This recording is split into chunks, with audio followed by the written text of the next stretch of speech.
house always wins. Play long enough, you never change the stakes, the house takes you. Unless, when that perfect hand comes along, you bet big, and then you take the house. I've been practicing this speech a little bit. Did I rush it? Felt like I rushed. That was good, I liked it.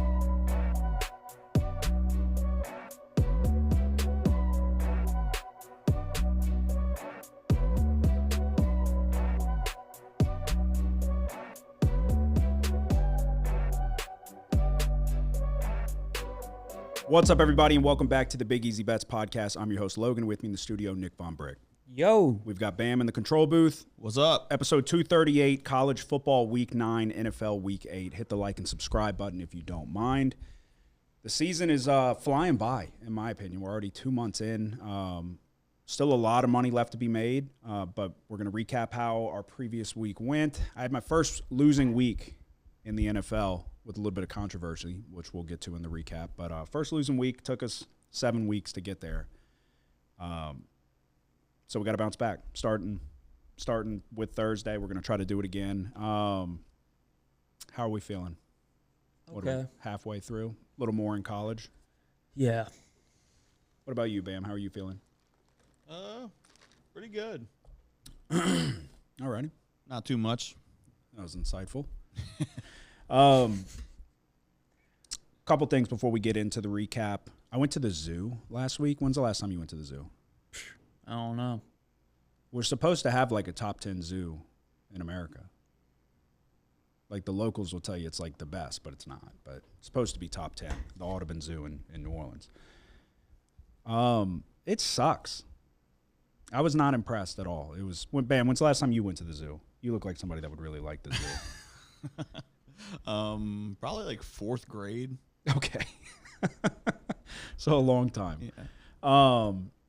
Yeah, we got there and the entire first like exhibit, they break it up into countries. So it's Africa, Asia, or continents, sorry. They break it up into Africa, Asia, etc. So you start in Asia. It's the first one to the right when you walk in past the flamingos. It's always the flamingos first. So I'm like, okay, we'll go look at the tiger. Tiger's not there.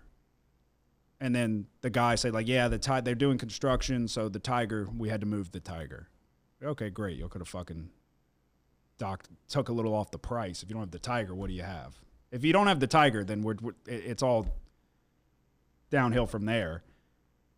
Well, he didn't tell us that every single animal in the Asia portion of the exhibit was gone because of the construction. So we're literally walking around. We were there for 20 minutes before we saw a single animal.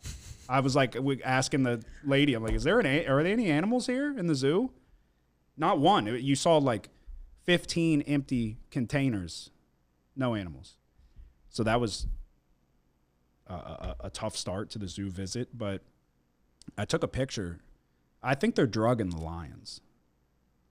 They were all laying right by the window on their backs. Like, it was cool, like, to get right up next to the lion, I guess. I looked right in that lion's eyes. They're drugging those lions. And that's a problem. Oh, yeah, a lot of those animals, man. It's such a depressing place. Like, I'm not a fan of zoos. If you watch the SeaWorld documentary, you're not going to be a fan of SeaWorld. I can promise you that. But I was thinking about it. I'm like, this is the king of the jungle. If you could guarantee me and show me that these are like the old decrepit lions that can't hunt for themselves anymore and they're not going to make it, then that's one thing. Like, if you're giving these animals like they don't want to go out and run free, but I mean, how are you going to tell me that, I guess? But I'm just sitting there. I'm like, this place sucks. Like, all these animals, not one of them was happy. Not one. The coolest animal they had was the jaguar. You remember back, it was in 2017. A guy just happened to be right there and gave us the whole spiel on it. But I remembered reading about it. One of the jaguars got out. You remember that? Vaguely. Yeah, jaguar got out. And the guy's explaining it to us. He's like, it killed for sport. I'm like, oh, yeah? Okay. He's like, yeah, it killed like 6 alpacas. And I'm like, okay, well. And then you look to your left, and the alpaca exhibit is right next to the jaguar container. I'm like, oh, yeah, it just got out, went right there, like, the alpacas are big. They said it killed like 6 alpacas, I think maybe a llama, a couple foxes. Like, it just went on a rampage. It's like Jurassic Park when the fucking T-Rex got out. But you're watching the jaguar, it's just like, it was just walking the perimeter, like just looking for a hole. They said it was like 2 holes in the chain link fence above, like 2 links got clipped, and that motherfucker got out. So it doesn't need much. So other than that, though, it sucked. There was really nothing worth seeing. And all the animals look like they're not happy. What about the primates? I saw the orangutans. Were they doing shit? No. They were just sitting there with the babies, not climbing on anything. Were they any penguins? No. They have penguins at the aquarium. This is the zoo. You think the penguins are Well, on the the penguins sun? are at the St. Louis Zoo. Okay, well, this is New Orleans. Oh. No, I think they might have no, maybe they don't even have penguins at the aquarium. Not at ours. But we saw some gorillas, and they're just like in line with what I was saying, old and decrepit gorillas. Like one literally had like a beer belly, but no muscle mass. So, oh God, like I couldn't take it. Don't get me wrong, but that would be the one I would want to encounter if I had to encounter any of them. Yeah, it was really, I don't know. I say we defund all the zoos. Defund them all. Let them go. Apparently one of the jaguars, there's two now. They found a jaguar in a suitcase of a drug lord's fucking carry-on luggage at the airplane. At the airport, it got confiscated, and there was a jaguar in it.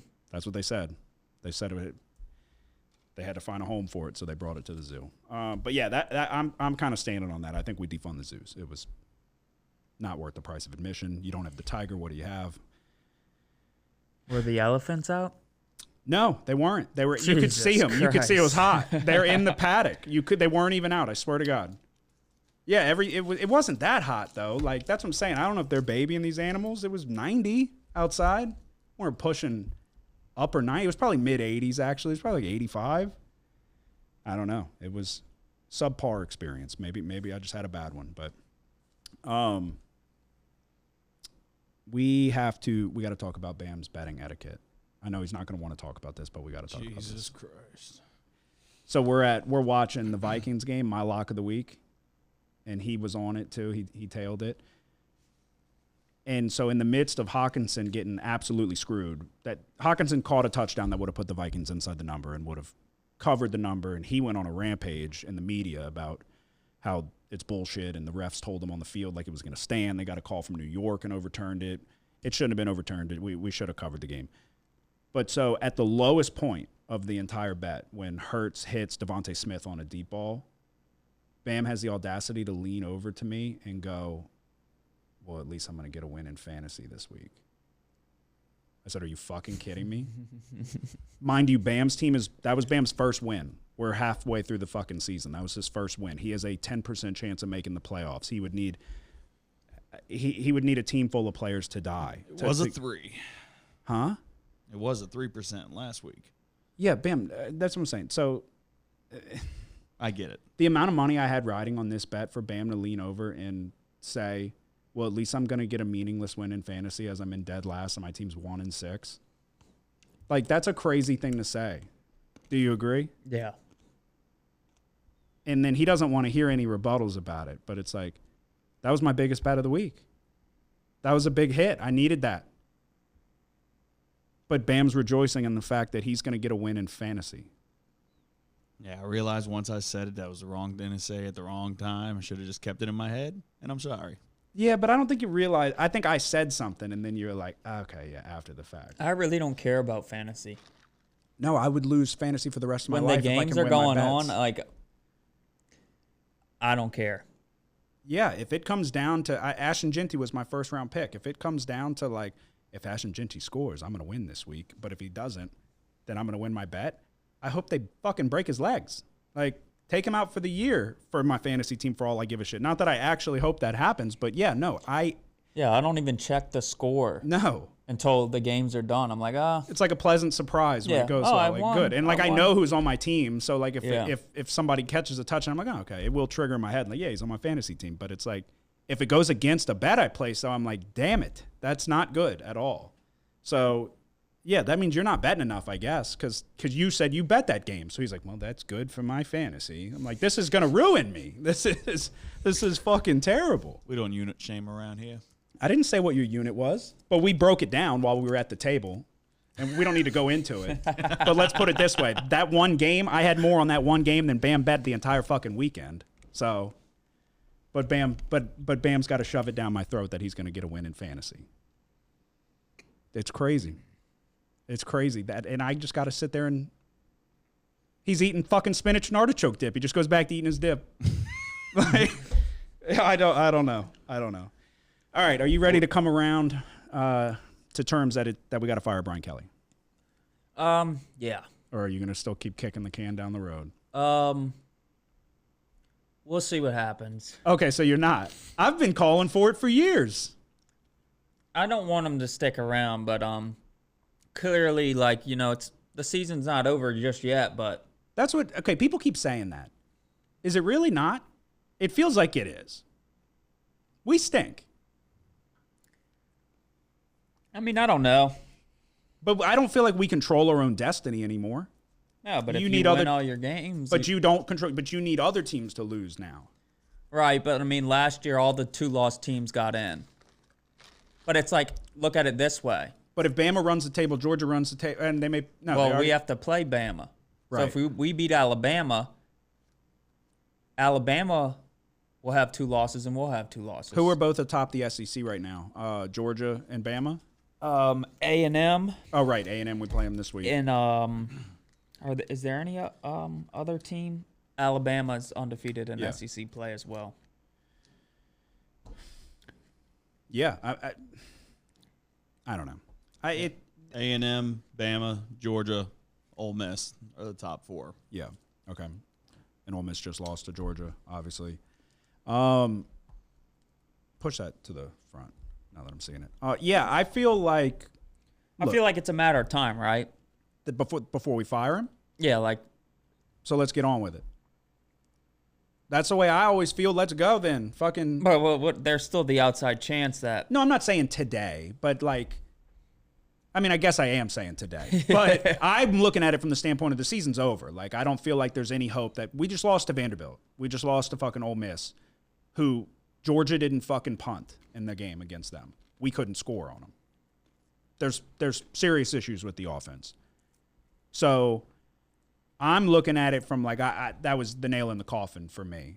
Like, we're done. We're not going to win anything. So I jumped off. Not that like I'm not pulling for LSU, and if they like, I'm just saying my hope is gone. It burst in flames watching that game. yeah.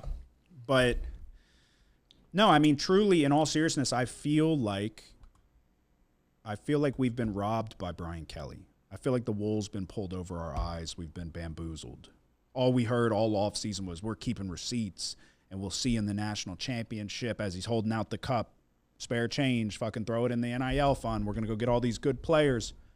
Brian Kelly is going to go down as making the worst coordinator decisions in the history of college football. It's unbelievable that you hitched your wagon to Matt House. You wasted a national championship offense led by Jaden Daniels. Said it a million times. And then now you hitched your wagon to Joe Sloan. You ran Mike Denbrock out of town. We went from having the worst defense I've ever seen to one of the worst offenses I've ever seen that have a ton of talent on the outside. You have a ton of receivers with a ton of talent. Brian Kelly hangs his hat on his ability to coach up the offensive line. Year after year, the offensive line has been dog shit. And it's not because of lack of talent. Will Campbell's a star. Will Campbell went top 5 in the NFL. He's a starting left tackle for the Patriots, who are massively overachieving expectations this year. It's not because of lack of talent. It's bad coaching across the board. And it's this gaslighting and this unwillingness to change. I can't get it out of my ears hearing him sit up there and tell us that we're spoiled. I can't get over that.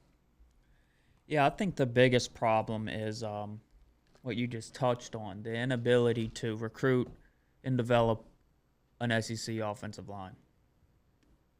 But how is it even possible? I don't understand. Because I look at a team like Indiana, and I'm like, this LSU's offensive line is so bad, it doesn't even make – this is the worst offensive line he's had. Yeah.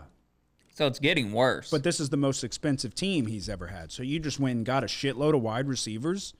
But, yeah, you just look at some of these other teams, these smaller schools that are in the Power 4, like Indiana, who's having success for the second straight year.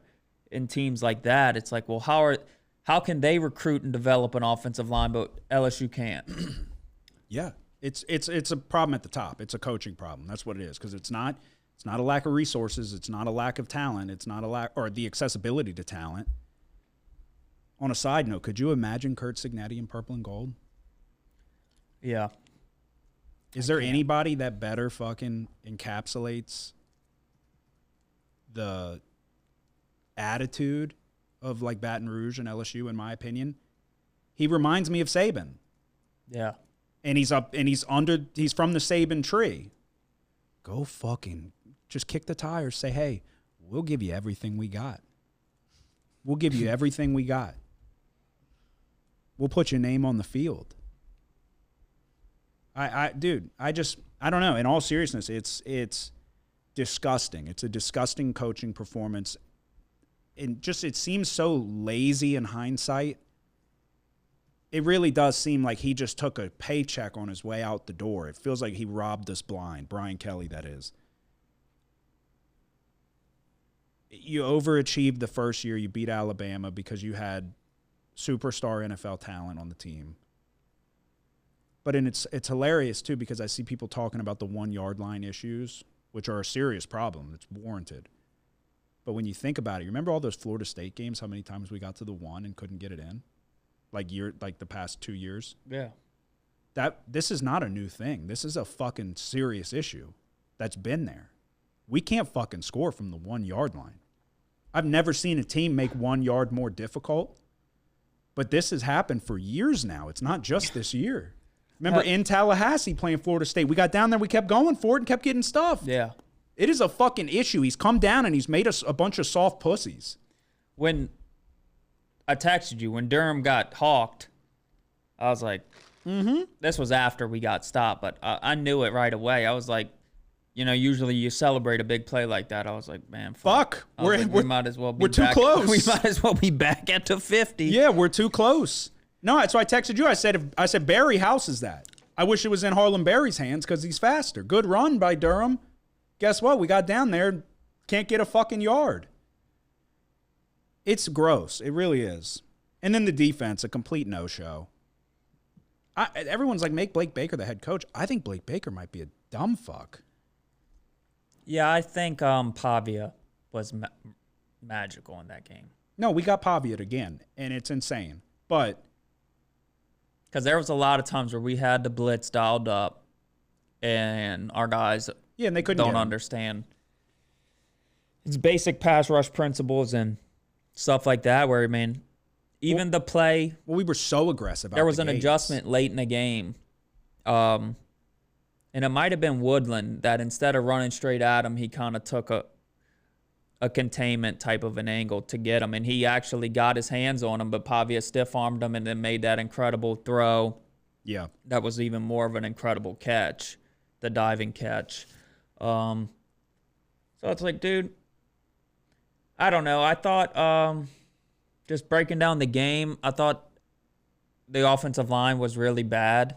I thought Nussmeier did as good of a job as you can expect someone with his limited mobility to do in that situation. Yeah, I agree. The only other type of player you would expect to do better is a player like Jaden Daniels. Yeah, I have no issues with elite running ability.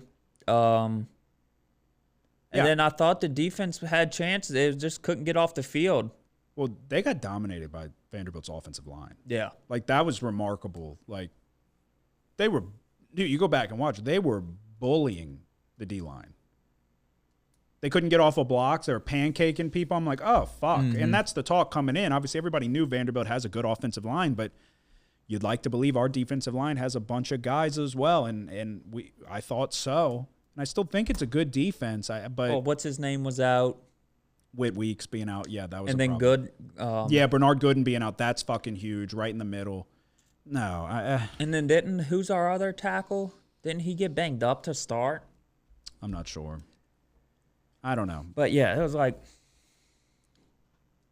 don't know. You didn't when we bet LSU, we weren't expecting Vanderbilt to score 31 points and LSU outscore them there. And we also didn't know Whit Weeks wasn't going to play. No. But I still said, and I stand by it, if Weeks being out is the difference between winning or losing, you're not going to win anything in the long run. You're not going to reach the goals that you had coming into this season. You got to be able to pick up in the absence of people that are hurt. So, and you're loaded down with talent. Did you see a spy? I didn't see them spying Pavia. They did a couple times. One time they spied 2 guys. And they broke contain and let him get out to the edge. And he still got away, I think. But yeah, the final play of the game. I mean, at that point, the game was over. But the final real play of the game, where they got the first down, Pavia scrambled, and they were able to go to victory formation. No spy there. Yeah. It's like at least at that point, if you stop them, you still have a chance. Yeah. Even though it's like 1%. I was so mad. Oh, then yeah, the decision to punt.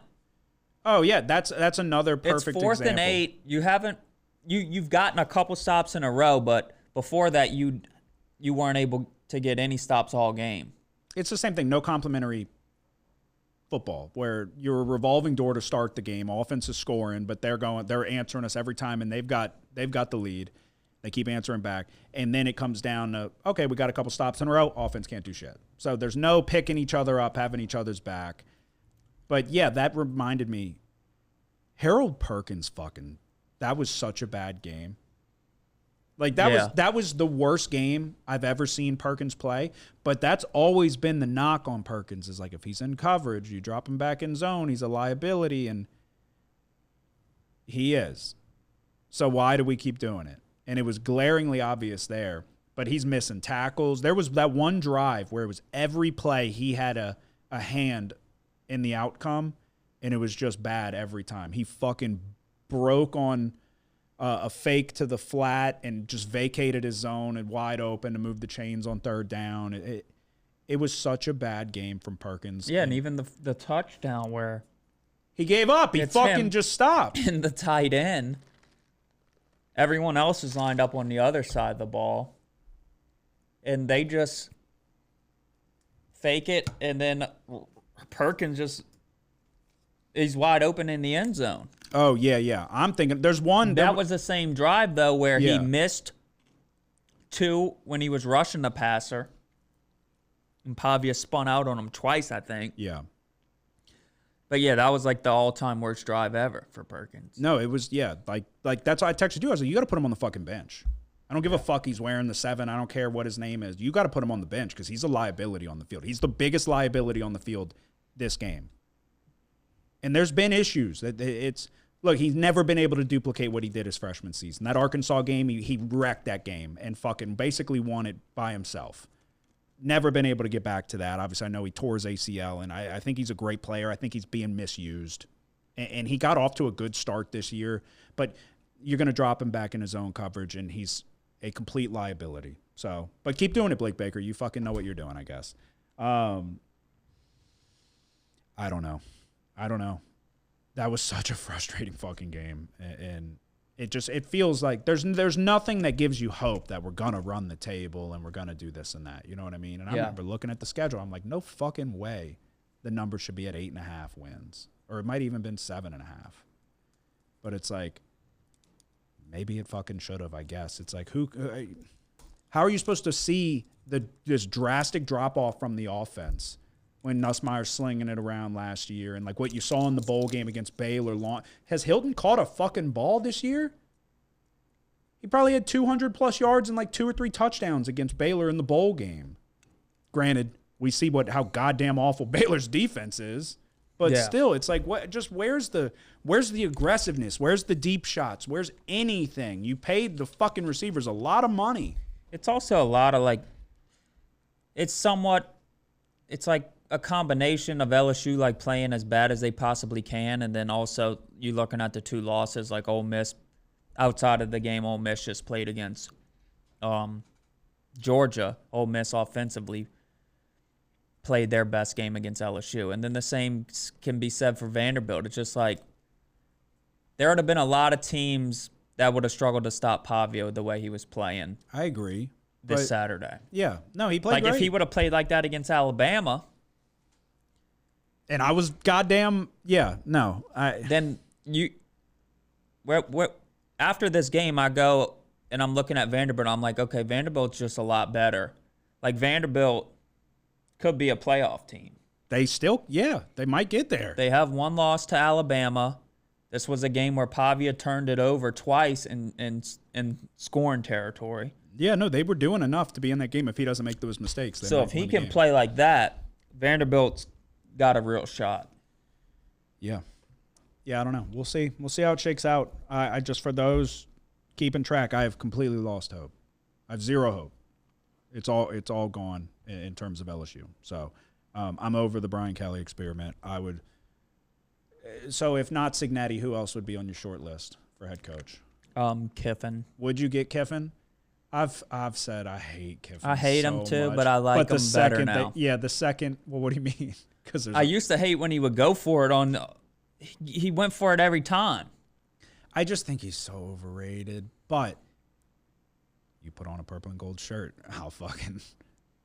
I think he's a good coach. I think he's popular. I think he would certainly be able to recruit. I don't think he's a bad offensive mind. I just think he's overrated. He's never won anything significant. He always is in that upper echelon of coaching expectations, I guess, that I just don't know. Which they had a good year last year, but and they're off to a good start this year, and I get it. I just think he has this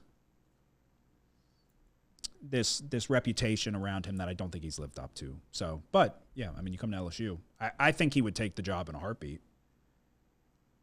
Yeah, I think a lot of coaches would take it in a heartbeat. But how do you navigate that with the money you're going to owe Brian Kelly? And he should give some of it back. Yeah, he should give some of the money back.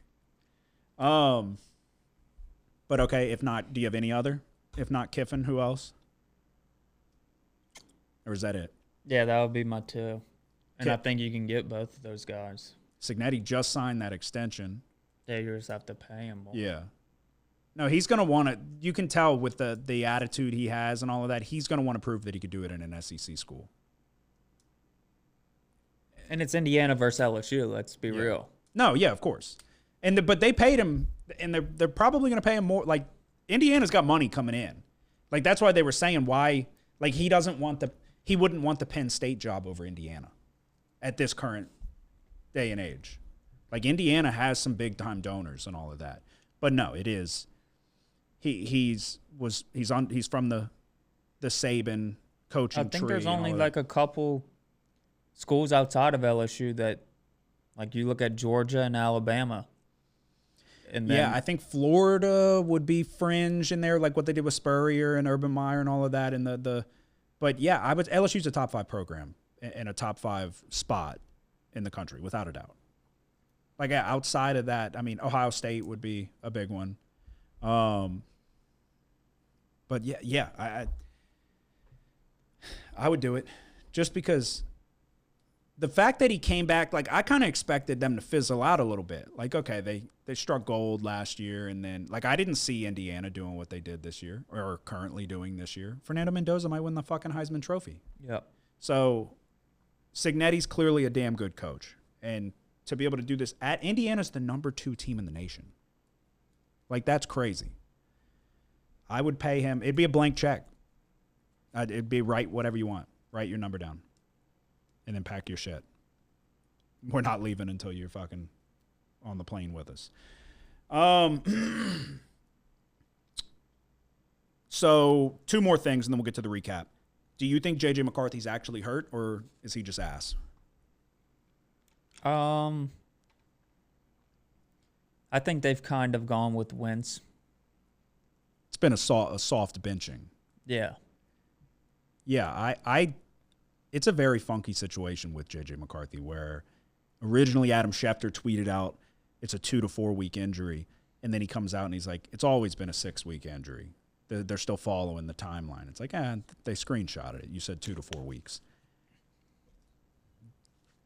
I just don't think J.J. McCarthy's that good. And everybody tried to attack me whenever I said how he was the weakest link on that Michigan team. People were messaging me like crazy. Like, oh, he's just a winner. He just wins. Can't even win the fucking starting job after getting a win. So you're losing it to Carson Wentz, who just played like dog shit. And he's not going to play again this week. on the short turnaround on Thursday. So it was an ankle sprain. It doesn't. It's fishy. It doesn't. Something smells off. He's not as good as they thought he was. He's not as good as all the other quarterbacks in that draft class. I think he's exactly as good as I thought he was, which is not NFL caliber. And who knows? Maybe we'll see. I think he could be more effective than Wentz. That may be crazy to say, I guess, but Wentz just played like shit. And there was opportunities where Wentz was getting him with his legs, whereas if it was McCarthy who could run fast, there was opportunities to scramble, and Wentz is just old and slow. But J.J. McCarthy can throw that pick six. We've already seen it. He can throw it into double coverage to nobody. So, but the fact that they're not going with it, I don't believe that he's that hurt. This is like a soft benching, and they just don't want to come out and say it. Last thing, did you see Russell Wilson and Sean Payton are going at it like as we speak? I kind of saw a piece of it where he called him classless. Yeah, so Sean Payton was in the post-game presser, I guess, after the Giants and Broncos game, which was an incredible back-and-forth game. Broncos ended up pulling it out. He said he talked to John Mara, the owner of the New York Giants, and he was like, we were hoping you would wait to start. He's referring to Jackson Dart. We were hoping you would wait to start him until after you played us, which is obviously a shot at Russell Wilson. Like, we'd rather play that shitbag.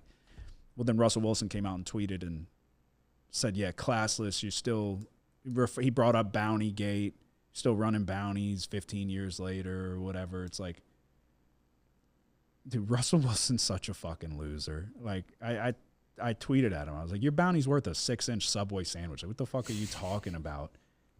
There's been no more drastic fall off in the history of the NFL than Russell Wilson. And nobody has just overnight turned into the biggest cornball faster than Russell Wilson. The dangerous video that he put out, and then the Subway commercial. Like, everything this guy does is horrible.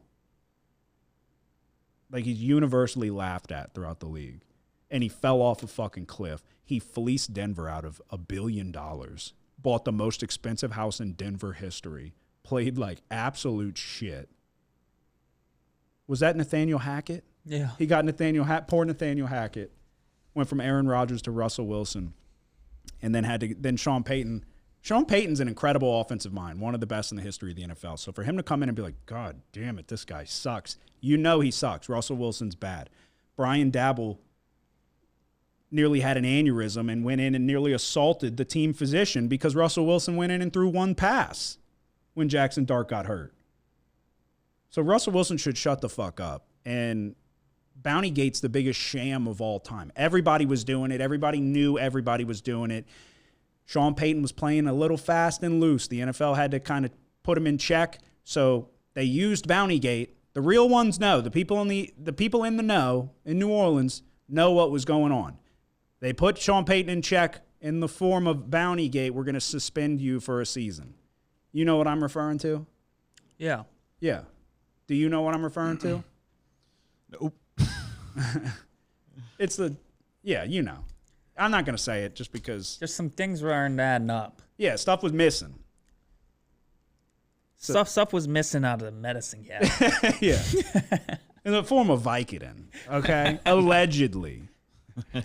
At the team facility. Allegedly is what the rumor mill said. But yeah, the NFL, he was playing fast and loose. Can't blame him. So the NFL had to put him in check.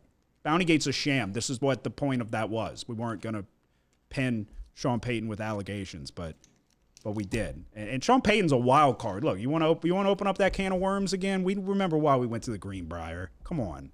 When fucking practice. Those were the darkest years in Saints history before what we're experiencing right now. Well, not in history, but in our history. Mm-hmm.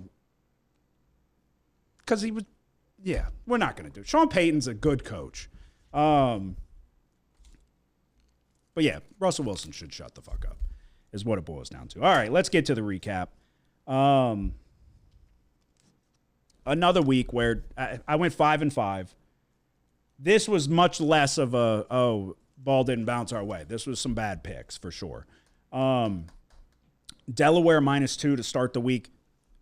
in the first quarter, they fumbled twice. The first one got returned inside the 10-yard line, so essentially a scoop and score. And then the second fumble on their next drive was a scoop and score immediately. And, like, threw it down the seam to the tight end for a 15-plus yard gain, and you fumble it. They return it for a touchdown. So, very unfortunate start behind the 8 ball right out the gates. Louisville and Miami under 52. I said I'll acknowledge when the ball bounces our way. This was one of them.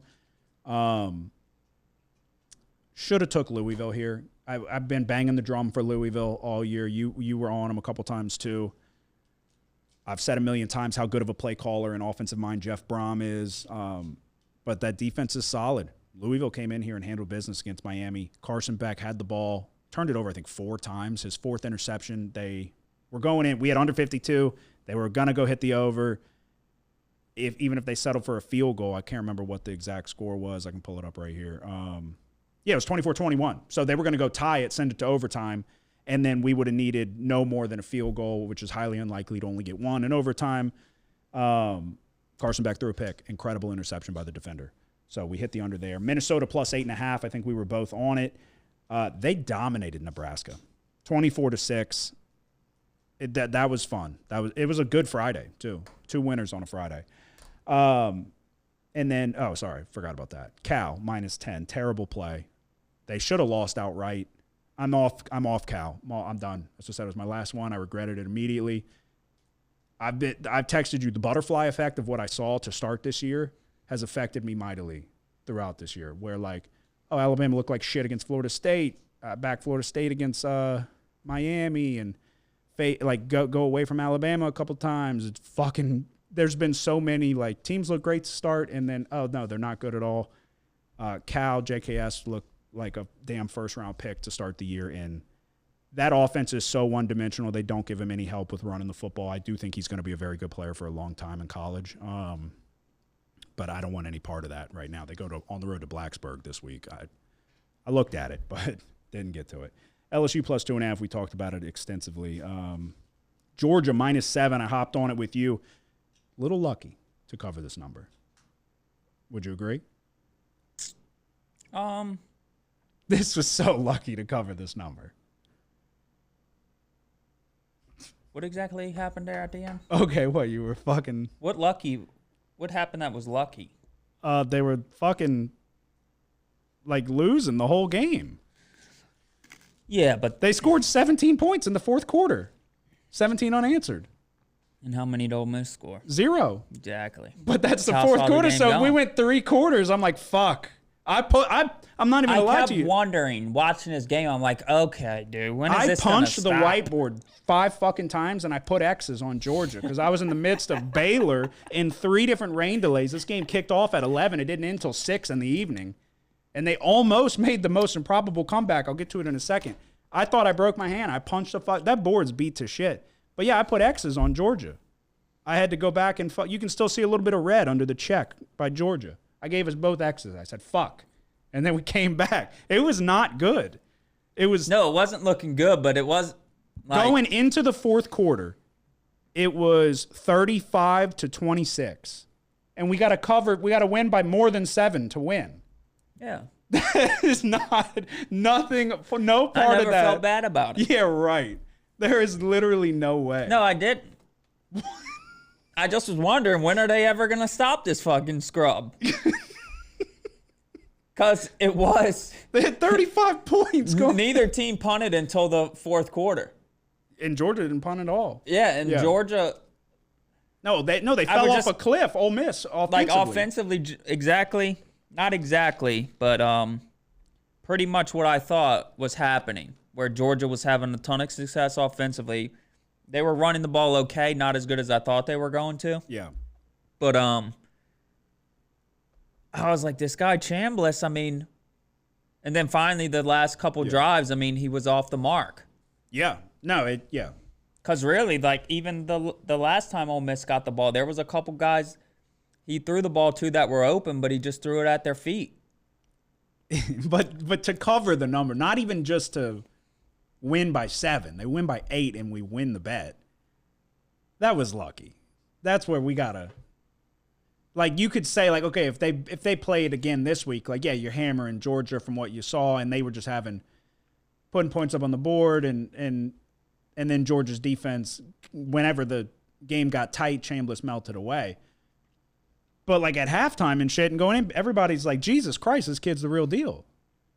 Like he played pretty well until it came time to win the game, and then he didn't. He led him in rushing with 2 rushing touchdowns too. Yeah.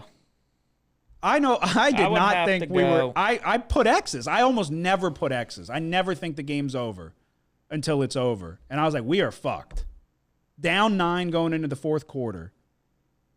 You got to go 16 unanswered to push, and they get 17 unanswered points. It like came down. They barely. And honestly, I think it worked out perfect at the end, where like they got the ball back with just enough time to not be able to run the clock out, and they settled for the field goal. Yeah, you're crazy. I texted you like the eyes emoji. I was like, holy shit, we're gonna pull this off.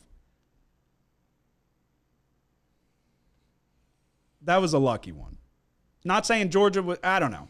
I would bet Georgia again 100 times, but in this particular scenario, that felt like we got one.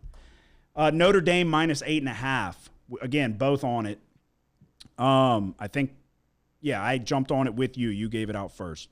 Jeremiah Love, for what it's worth, I took a little Jeremiah Love Heisman 30-1 in the midst of that game. It's now 20-1. I don't think he's going to win it, but I think he'll get there to the ceremony, and then maybe somebody will be obvious winner, and I'll just bet everything on them, knowing like if they give it to the running back, got one of those. But I think he's incredible. Yeah. He's fucking really, really good. The problem is Price is damn good, too. Yeah. That dude's incredible, too. They're different, too. It's like they're not – sometimes when Love's not having success and they give it to Price and Price starts having success. Yeah. It's strange. They're the perfect, like, complement to each other. Yeah. But Price has got some speed to him, too. I don't know. Mayava started struggling there down the stretch. But to be quite honest with you, Carr, everybody talks about how incredible this dude is. That interception down there in the red zone when they're going to take a chokehold on this game was one of the dumbest throws and just decisions. You know what I'm talking about, where he's running backwards? He ran backwards 30 yards. Yeah, I texted you. And I'm like, what the fuck just happened? And he's like looking at his coach like, oh, man, why did I do that? It's like, yeah, why did you just do that? That was a crazy move. Regardless, they win by 10. The defense came through in a huge way, though. I think they got like 3 or 4 turnovers in a row to end this game. So it shouldn't have been a sweat. Carr, if he didn't play like a dumbass, then Notre Dame wins this game easily. But we got to the window. Baylor +3 was my lock of the week. It was a misread. It was the wrong side. The weather right out the gates, I didn't expect. And then not only was it right out the gates, it was periodically throughout the entire game. They had multiple weather delays because of lightning. And like I said, this kicked off at 11. I'm not even kidding. I don't think the game finished till like 5 in the afternoon. Like, unbelievable. But the comeback that Baylor almost pulled off, when I tell you, it would have been the craziest shit I've ever been a part of. And this is why, like, I love it, but I hate it at the same time, because I was so mad. I was out. And then you're watching, you're like, And then you come back and you look again, you're like, what the fuck? And then now you're like, oh, my God. Like, yeah, I hate that. You get roped in, and then they come up short. I'd rather just get smashed. Yeah. Put me out of my fucking misery real quick. Let me see if I could ever find it. Because the same shit happened to me with the Broncos. Yeah. In the Packers. I did a teaser. But I got the I did it on Sunday morning, so I got +2 with the I got -2 with the Broncos in a 6-point teaser. Mm-hmm. And they were way out of the game, down 19 in the fourth quarter. And they marched all the way back. That shit sucked. Yeah, so 21-42. TCU's winning by 3 touchdowns with 4 minutes to go. Oh, man. 3 touchdowns, 4 minutes to go. Baylor's got the ball. Baylor's got the ball. Sawyer Robertson throws a pick. So TCU gets the ball back with 3 minutes to go, up 3 touchdowns. We've got Baylor +3. Keaton Thomas returns a touchdown. There's a fumble. Keaton Thomas returns it for a touchdown. Scoop and score. They get the 2-point conversion. Now it's 42-29. They force a 3-and-out before the 2-minute warning. They go 10 plays, 95 yards in 1 minute. 95 yards, 1 minute. 35-yard touchdown pass, 30 seconds to go. They got the onside kick. They got the fucking onside kick. Sawyer Robinson throws a pick. There was 17 seconds left. Like that turn of events, the scoop and score touchdown, you get the 3-and-out on the plus side of the 2-minute warning, you go 95 yards in 1 minute, and then you get the fucking onside kick. It would have been unbelievable. They lost by 6. Yeah. We had them +3. Wish they would have took the field goal. Utah -3.5. This was, I don't know what Whittingham's doing, taking field goal or passing up field goals, chip shots, and giving BYU the ball back, and they lose. Utah loses by 3. I'm going to be honest. I turned this off at the end, so they must have scored with 1:24 left. Yeah, they ended up getting in. I turned it off with just a couple minutes left because I was fucking pissed. Dampier's just not that good, and that's what it boils down to. And that's another one. That's another one where the butterfly effect of I took UCLA, Utah going on the road to UCLA. UCLA's dog shit, fire their coach. Now they're the best team in the goddamn non-existent Pac-12. Utah beat the shit out of them. So then I'm on Utah against Texas Tech and this and that. It's like Utah's not that good. Utah shouldn't have. I got burned in the beginning of the season, and it's had a drastic effect on the next few weeks, and I gotta regroup from it. But yeah, Dampier just really didn't play that well. I mean, you got Bachmeier 166 yards and 1 touchdown. Like, the chickens are gonna come home to roost for BYU. I'm telling you. But I think I'm out on fading them. I think I'm gonna have to sit back on the sidelines and watch BYU fucking get killed and go like, see, I told you they were gonna get killed, and then I'm not on it. North Texas -4. They beat the brakes off of UTSA. Beat the brakes off of them. 5-5 on the week brings me to 29, 38, and 2. 2-6 in my locks of the week. We're back and doing that thing where I can't pick a lock to save my life. You had 4 plays. You went 3-1. We're bozos for taking LSU for what that's worth. I took them. You made them your lock. Yeah, it was the wrong time. Minnesota or Notre Dame. Really Minnesota. I was looking at it because that's one I was considering for my lock. Now I just got the yips with the locks. Every time I'm considering one for a lock, I'm like, nah, I'll go with this one. I like this one better. The first one I should have had, and that's what I'm going with this week. First one I should have took is the one that fucking ends up hitting. But yeah, we were on all the same. 3-1 for you brings you to 20, 20 and 2, 5-3 in your locks. Any major takeaways? No, I mean, we touched on it because you were on all of these as well. So, yeah, good week. Yep. Good day at the office. Bam, how did you do? I went 0-2. Okay. Had Texas Tech -4.5 first half. Morton got ruled out. They suck now. And then I was on LSU +2.5. We know how that went. Yeah, all around the table. Everybody's a bunch of fucking idiots. Yeah, you got to stop betting on teams with quarterback injuries. That should be step number 1. Thought that Texas Tech run game was something different, man. Yeah, I am on it. I got a Texas Tech future in my pocket. what was too. the score? I can tell you here in a second, but Yeah, they got upset by Texas Tech defense didn't play up to their standard that they were playing. For no, most of Leavitt's the really year. fucking good. they lost 26-22 to Arizona State. No, yeah, actually, Yeah, I remember they were looking at the about to box- backdoor. They were going to pull the win out. Texas Tech was going to pull out the win. You had them first quarter. It was 3-0. Arizona State was up in the first I had quarter. first half, but What was it? What was the number you had? 9-7. No. I had him at -4.5. Okay, yeah, and that was before Morton got ruled out. Like I said, I had Arizona State +11.5, and this went to, I think Texas Tech closed under a touchdown. I was like, I wish I would have bet everything on it. Texas Tech scored a touchdown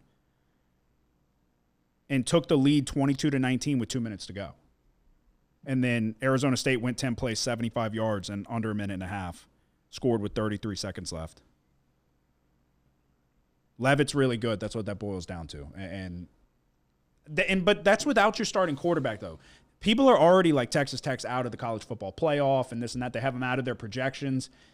That's without your starting quarterback. That's a good Arizona State team on the road, a team that looked funky to start, but beat Baylor, TCU, like started running the gauntlet of the Big 12 teams, and now you just beat Texas Tech, who has a fucking damn good defense. You went 75 yards on it. Like, that's a good Arizona State team. I don't think Texas Tech should be docked that heavily, you know?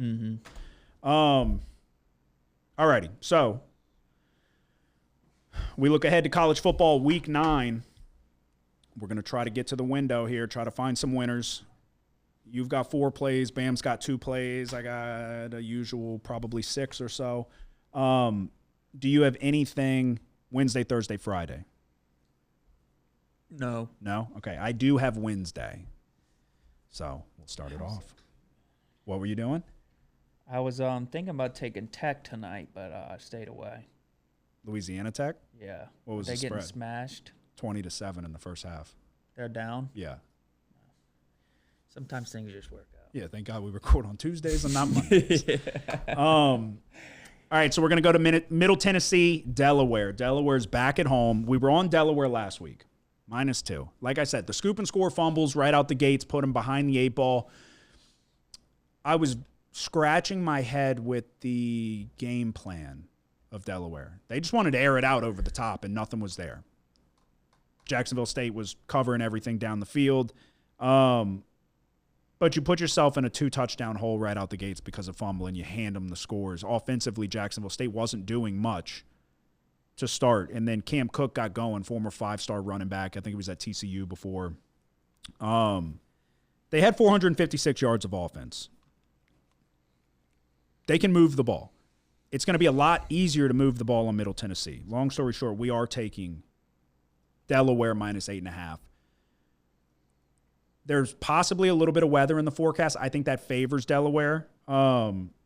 Middlebrook, the running back for Middle Tennessee, is a solid back, but the problem here is the offensive line for Middle Tennessee is just bad. It's really bad. They're especially in run blocking. He's got nothing to work with. They also rank 14th in pass attempts per game, so they don't want to commit to the run. They want to air the ball out. So if there is some rain and wind in the forecast like it looks like there may be, I do think that favors Delaware. Like I said, Delaware was hell-bent on throwing the ball, pushing it down the field. I think they get back to a little bit more balanced offense here, but Middle Tennessee is terrible at defending the deep shots. They're one of the worst in the country, so I think there will be opportunities downfield for Delaware. It was a really just a bad game from start to finish. You could tell the look on the coach's face. He was almost laughing on the sideline like, what is going on? I think this Delaware team is good, specifically in the secondary. So for a team with Middle Tennessee that wants to throw the ball, I think that is the strength of this Delaware defense. I think Delaware gets back on track and flexes their muscle a little bit here against a Middle Tennessee team that's just not good. So we're going to lay 8.5 points with the Blue Hens on the home field. You have nothing for Friday? No. Well, I do. All righty, we are going to go to North Texas, taking on Charlotte. We were also on North Texas last week. North Texas beat the brakes off of UTSA. I will say, it was somewhat misleading. North Texas was very much in control of the game. They were up 24-14 at half, and then UTSA fumbled 3 times in the third quarter, and then that was all she wrote. This Charlotte defense is giving up 245 rushing yards per game. That's almost dead last, 134 out of 136. They rank 125th in rushing yards per attempt. Long story short, I don't know how Charlotte keeps up in this game. North Texas is 26.5-point favorites. Mestamaker was lighting it up against UTSA, but the ability to run the football with Hawkins, I don't know how Charlotte provides any resistance here. So we're going to lay 26.5 points with North Texas. I really just don't see how Charlotte keeps up. Offensively, I think it's going to be whatever North Texas wants, they're going to be able to get. And you just got to avoid sloppy turnovers and things of that nature. But that UTSA team is not terrible, but like they have a good quarterback at the helm with McCown, and North Texas jumped on them quick. So, yeah, we're going to lay 26.5 with the Mean Green. What is your first play for Saturday? Or, Bam, do you have anything midweek? No, I'm only on Saturdays. Okay. What is your first play for Saturday? Auburn, Arkansas. It's an 11:45 kickoff. Arkansas is on a 5-game losing streak, and Auburn's dropped 4 in a row. Both of these teams, I think, are better than their record indicates. They've had some close losses here. Opposite styles, though. Arkansas is a high-powered offense. Defense not so good. And Auburn, the strength of their team is clearly their defense. Arkansas, offense so good, number 4th nationally in yards per play and the 11th ranked rush offense. But I really like the way Auburn's defense matches up against Arkansas here. Auburn defensively has a stuff rate of 32%, and they're 4th nationally in yards per rush allowed, only 2.5 yards per rush. When Auburn puts teams in obvious passing situations, they're good there too. Only a 27% success rate on passing downs. Taylor Green's played pretty good this year. As an improved player. I'm just still have questions about him here going against this Auburn defense. So we're going to take Auburn plus 2.5 on the road against Arkansas. Okay. Did you see what Hugh Freeze said? No. He said it would be really nice to get a vote of confidence from the athletic director. He said that would go a long way. I think Auburn's team, man, is pretty damn good. No, I think their roster is very good. I think they've made poor decisions at the quarterback position in Hugh Freeze's tenure. Hitching your wagon to Peyton Thorne, that was a decision. And then you went and got Peyton Thorne 2.0. Yeah, I thought it seemed like last year they were hesitant about going out in the portal and getting somebody, and then this year they get Arnold. It's like, I mean, they're an okay quarterback away from contending. Yeah, being they have maybe studs at wide receiver, and they have a good defense. Yeah, no, they're a really good team. I mean, I think you look at that, even the Georgia game, they were so close. They get down there at the goal line, and was he in? Was he stopped? Who knows? He was definitely in. Yeah, no, they got hosed. Right. They should have been up 17-0. And the completely different. A&M game, is that the game I'm thinking of? The funny business there? Yeah, there was a lot. Or the Oklahoma game. This is the Oklahoma game. Oklahoma. A couple funny business plays there where Yeah. the guy's faking like he's going off the sideline, but he actually stays on. They say that's illegal, but they allowed it to happen. And then there was another play. I think it might have been an interception where a guy kind of landed on somebody else's body or something. Yeah. But no, they've had a lot of misfortune, but then it's also bad quarterback play too. So yeah, they're a competent quarterback away from being one of the upper level teams in the SEC, because they have serious talent and $1 million talent at the wide receiver position, and they just can't get them the ball. Yeah. So, alrighty, Bam, what is your first one and only one before you? So I actually have 3. I Okay. forgot that I had one. I'm gonna go pee. Okay, go ahead. Grab your cough drop off the ground too. Go ahead with your first one, Bam. Going to Toledo versus Washington State. I am taking Toledo plus 1.5. Okay. Alrighty. Anything on it, or I mean, you don't have to. I don't even see it. What time is it? 2:30. Okay. Alrighty. My next one is we're gonna go to another 11 a.m. kick on Saturday. Northwestern going on the road to take on Nebraska. The trending theme of this week is going to be teams that we were directly involved with last week. We were on Minnesota, who beat down Nebraska. Northwestern's on a tear after a tough start. They're 5-2. You got wins over Penn State, a 19-0 win over Purdue. This is a Northwestern team with Preston Stone, who looked like he couldn't play the position. He went to Tulane. I think he threw 5 interceptions. Let's be honest, they got Penn State at the perfect time, and then Purdue's quarterback got hurt first snap of the second half. You got Penn State with James Franklin and what they just had lost to UCLA, and Aller got hurt in the game, dislocated his ankle.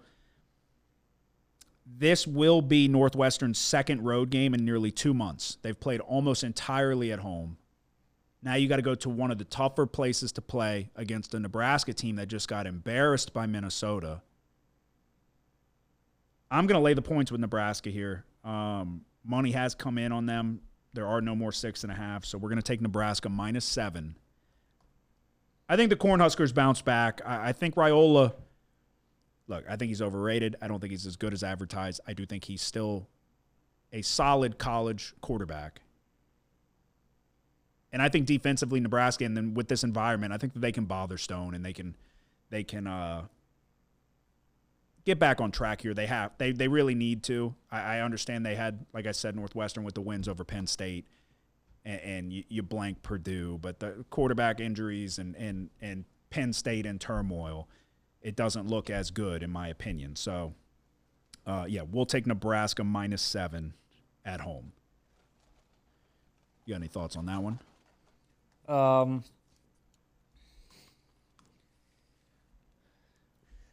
Who are they playing now? Northwestern. Yeah, I mean, I guess not many thoughts, I don't like Northwestern at all. Yeah, I mean, you just had Nebraska laying a big number on the road against Minnesota. Now they're at home laying less of a number against Northwestern. Yeah. I don't think Northwestern's that good. I don't think Stone's that good. Like I said, that's what I was just saying. They beat Penn State. You kind of caught Penn State at the perfect time when that ship was sinking. You beat Purdue. You beat them 19-0. Quarterback got hurt first play of the second half. I think we see a bad game from Preston Stone here. I think, like I said, one of the toughest places to go play. Nebraska gets back on track, -7. What's your next one for Saturday? San Diego State at Fresno State.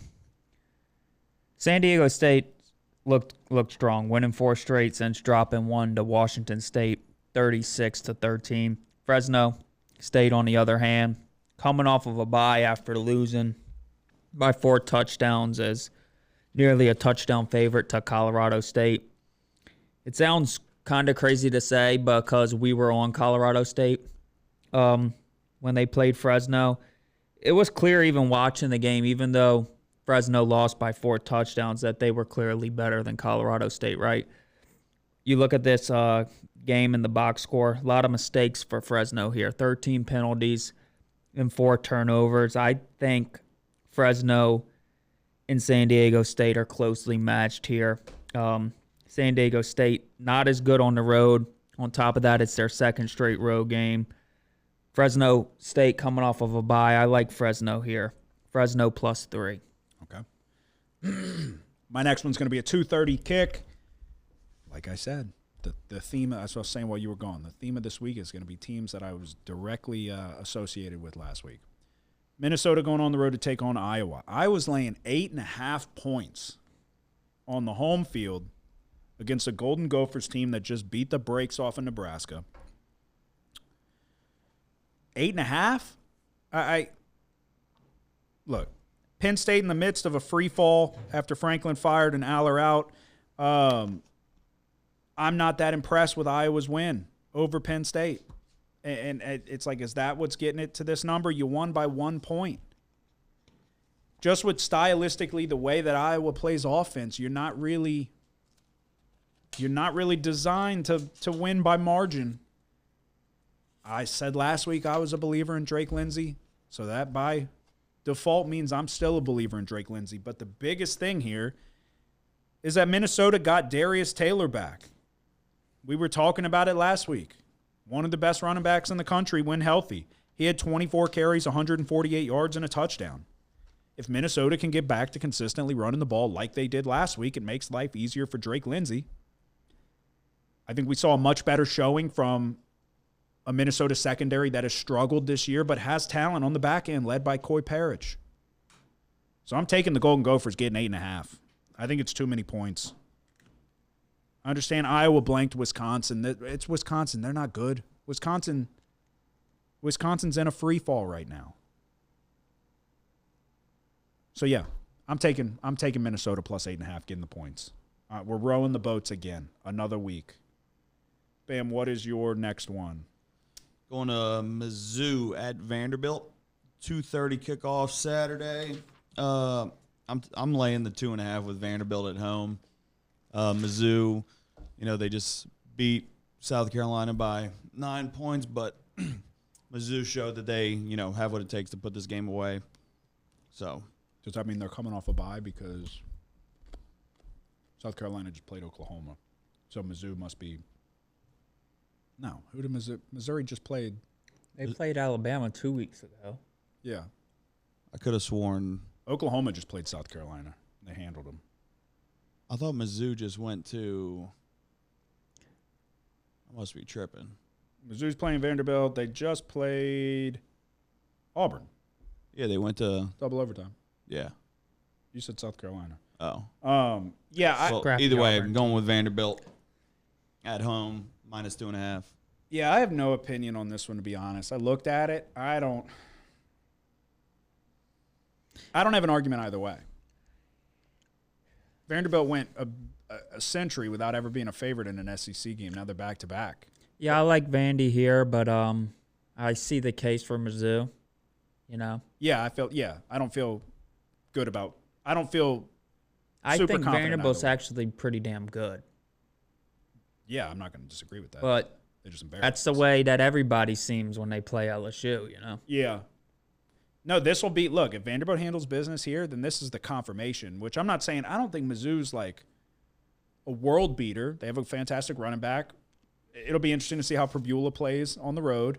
But this is a good Missouri team that went – I guess you could say, yeah, they went toe-to-toe with Bama. And then you pull out the double overtime win against Auburn. Yeah, this is one I'm certainly going to keep a close eye on. But yeah, I didn't feel confident either way. But I certainly can see the case for Vanderbilt. Like, I'm not going to talk you off of it or anything. All right, I have one more and then my lock. All y'all have left is your locks. Mm-hmm. I have one more. Oh, you do? Yeah. Okay. Well, I'll go with mine first. Let's see. Rivalry game, 6:30 p.m. kick. Michigan going to East Lansing to take on the Spartans. Bryce Underwood, true freshman, could have saved LSU, decided to go to the Wolverines for a small sum of probably $15 million. What have we seen from Bryce Underwood that makes you feel confident that he should be laying more than 2 touchdowns on the road in a rivalry game? I understand the Spartans suck. They look like shit. But against the number 2 team in the country, Aiden Childs had his best game last week. I was impressed with the way he played. He took care of the ball. I thought he played very well. There are weapons on the outside for Michigan State. A rivalry game at night, funny things happen. I don't trust Bryce Underwood to go into East Lansing and cover more than 2 touchdowns. So I will take the Spartans plus 14.5. Aiden Childs last week, like I said, against Indiana, 27-34, 234 yards and a touchdown. He had 0 turnover-worthy plays. It's a serious test for a true freshman quarterback who obviously has a ton of talent, but is he that good that he's going to go lay a big number like this? Aiden Childs was a 5-star quarterback too with a ton of talent. So this is a great opportunity. The crowd's going to be going crazy. Tough place to go play. Give me the Spartans. Got any thoughts there? I haven't seen Michigan State this year. They've been underwhelming. But this is more of a, I don't think that, this is not like, oh, I think that they're necessarily going to light it up. They've lost 4 in a row. 3 out of their last 4 games have been on the road. Their last win was against Youngstown State. But they lost to USC on the road by 14. Yeah. You lost to Nebraska on the road by 11. Got embarrassed by UCLA, but this is a revitalized UCLA team. They're back. Yeah, they got the whiz kid. The blonde-haired guy Yeah. who's like everyone thinks is the coach, but he's actually not the interim coach. He's just Yeah. the OC. Uh-huh. But he does like the locker room shit. He's always on camera in the locker room. Like everybody thinks the blonde-haired guy. They were lifting him on the shoulders. Like that. He's not even the interim coach.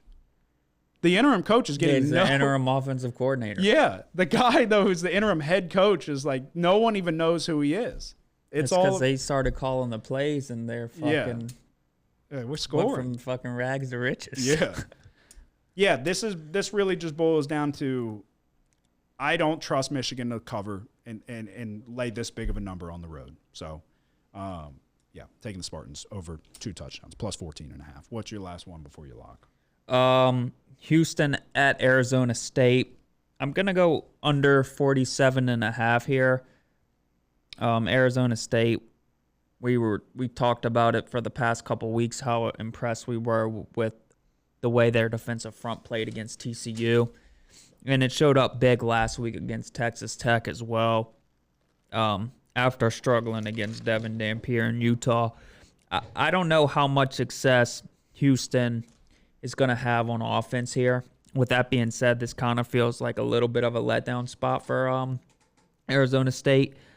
Obviously, Houston, the strength of their team is their defense. I think that Houston's defense comes up big here. So we're going to go Houston, Arizona State, under 47.5. Alrighty. So just locks. Yep.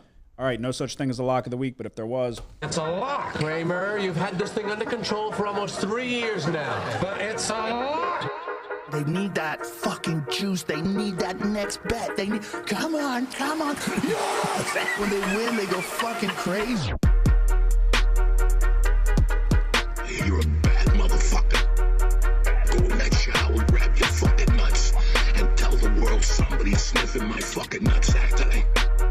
Because I ain't got time to fuck around no more. My lock of the week is going to be the Oklahoma Sooners minus 4.5. Taking on Ole Miss. We just talked about it earlier in the episode. Ole Miss scored 35 points on Georgia. 35. And then the fourth quarter came around. It was time to go win the game. And Trinidad Chambliss went 1 for 10 for 12 yards of offense. Oklahoma has the best defense in the country. You can run. You can do whatever you want against this Ole Miss defense.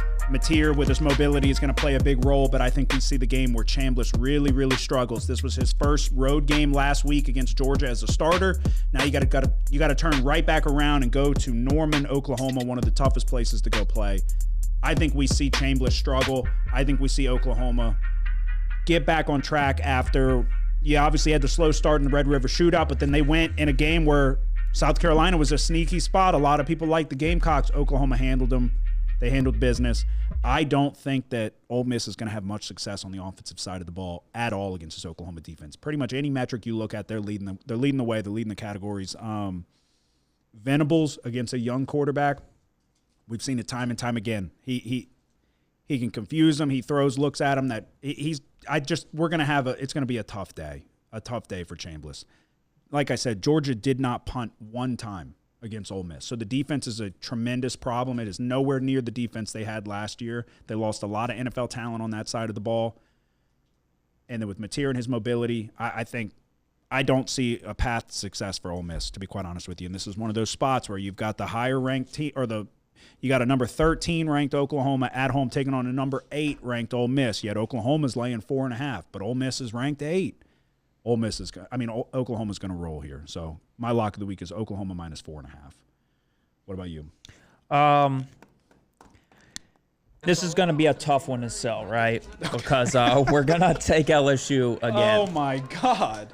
And I think if I wasn't on LSU last week, then I'd really, really, really love it. Obviously, I like it enough to make it my lock.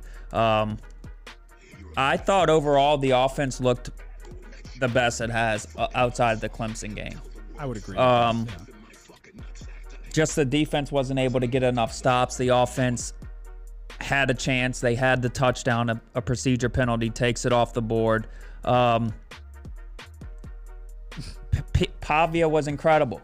We're going to chalk it up to that. Pavia is an incredible player. Pavia for Heisman. You saw the pose. On top of that, Vanderbilt was the more aggressive team, right? 2 for 3 on third down. LSU had a chance to leave it in their offense's hands, the side of the ball that was having more success that game, and they decided to punt it. I still believe in LSU's defense here. I think LSU's defense, on top of this being a tough environment, I think A&M, it's a tough task for them. So we're going to take LSU plus 2.5. Yeah, I understand it. I told you I've lost all hope, so I'm not doing it. But I've lost a lot of money, too, this year back in this fucking shitbag Brian Kelly-led Tiger team. But I get it. Is Marcel Reed going to march into Tiger Stadium as a favorite?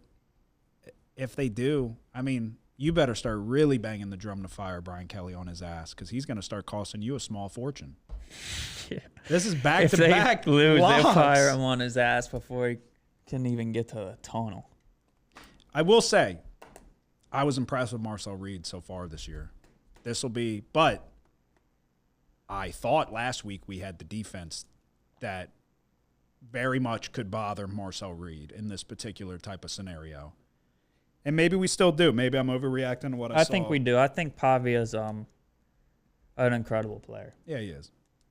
I knew it at New Mexico State. I said it before the Alabama game, and then he fucking shows up and shits the bed. But yeah, I think I bet the over in that game. And I was like, he's the best quarterback in the country. And then they lose Alabama, get a bye week. I'm going to go back. I'm going to go back, and I'm going to find the first time I ever mentioned Diego Pavia. Because I know there was the beginning of the year, and there was even a point in time where I was saying they need to start Stowers at quarterback over Pavia because he played like shit one game. I remember the whole scenario. But then I was like, this dude's incredible. They fucking beat Auburn. Yeah. But I've been banging the drum for Pavia for a long time. And then he hit the SEC, and I've bet against him so many goddamn times, and it's cost me a lot of money.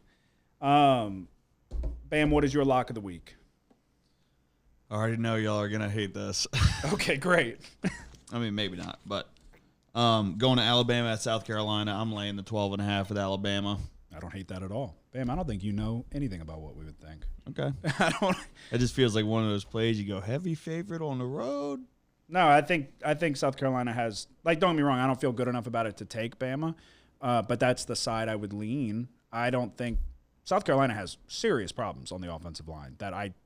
That's one of the things I deem most important when betting on teams. So there's no way I could get there with South Carolina with how bad their offensive line has looked. Like I said, that was kind of a sneaky spot last week where people were like, Oklahoma struggling in the Red River Shootout and South Carolina getting 5.5. Oklahoma handled them. That defense is the fucking problem. Alabama's defense is good too. So yeah, no, that's the way I would lean. So yeah, no, I don't hate that. Alrighty, to recap. I am taking Delaware minus 8.5, North Texas minus 26.5, Minnesota plus 8.5, Nebraska minus 7, Michigan State plus 14.5, and my lock of the week, Oklahoma minus 4.5. We're going Auburn plus 2.5, Fresno State plus 3, Houston, Arizona State under 47.5, and we're taking LSU plus 2.5. Important to note, plus 105 is available at ESPN Bet or whatever they call it. I don't know. It's kind of looking like this might be trending towards 3, so maybe kind of wait and see if you can get a 3. But I still like LSU plus 2.5. I think they win the game outright. Alrighty, bam. We're going Toledo plus 1.5, Vanderbilt minus 2.5, and Alabama minus 12.5 as the lock of the week. So what are you going to say? Just for, because I think I've come to grips with, or come to terms with the fact that I think my judgment is clouded by the fact that I'm an LSU fan, and I think we get caught.